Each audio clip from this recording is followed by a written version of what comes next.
Hello guys, welcome to my channel. Today we are going to see how to fix nearby sharing not working in Windows 10 or Windows 11. Let's fix it guys. Go to search menu and type settings, click on open it. On left side select the system, on right side select nearby sharing. Make sure nearby sharing is turned on and set this to everyone nearby and go back to Bluetooth and make sure Bluetooth is turned on. After that just need to scroll down and select Windows Update, select check for updates. If you have any pending update listed over here, then you just need to update it and make your operating system up to date. After that, you can check if the problem solved or not.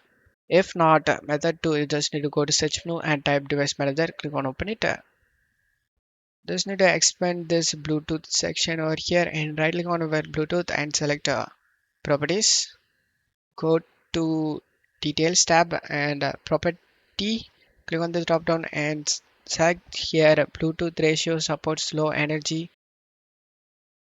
Scroll down and select Bluetooth ratio supports low energy central role and make sure you have the value is true.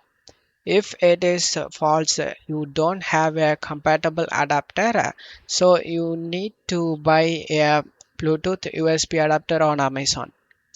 And that's it for today's video, guys. Give me a like and subscribe. Thank you.